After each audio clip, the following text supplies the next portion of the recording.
আরজিকর কাণ্ডের প্রভাব জলপাইগুড়ির পালপাড়াতে। এবার রমরমা নেই বিশ্বকর্মা প্রতিমা তৈরিতে। বিশ্বকর্মা পুজোর জন্য শেষের পর্যায়ের কাজ চলছে জলপাইগুড়িতে। তবে এই বছর আরজিকর কাণ্ডের জন্য তেমন ভাবে বড় করে পুজো করছে না কোনো ক্লাব।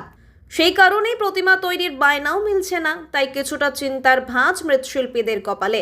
এ বিষয়ে এক মৃৎশিল্পী বলেন, এবার চারিদিকে আরজিকর কাণ্ডের জন্য চলছে প্রতিবাদ, তাই পুজোর দিকে ঝোঁক একেবারেই নেই। আমরা বেশ কয়েকটি প্রতিমা তৈরি করেছি, কিন্তু তা বিক্রি হবে কিনা সন্দেহ রয়েছে।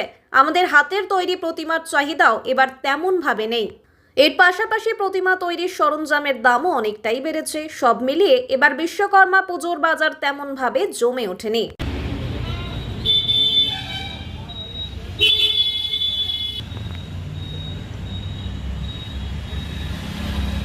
সত্যিটা ছিল। এবার কি কমছে? হ্যাঁ। কি মনে হয় কমছে কেন বিশ্বকর্মা? কমছে না, এবার পূজা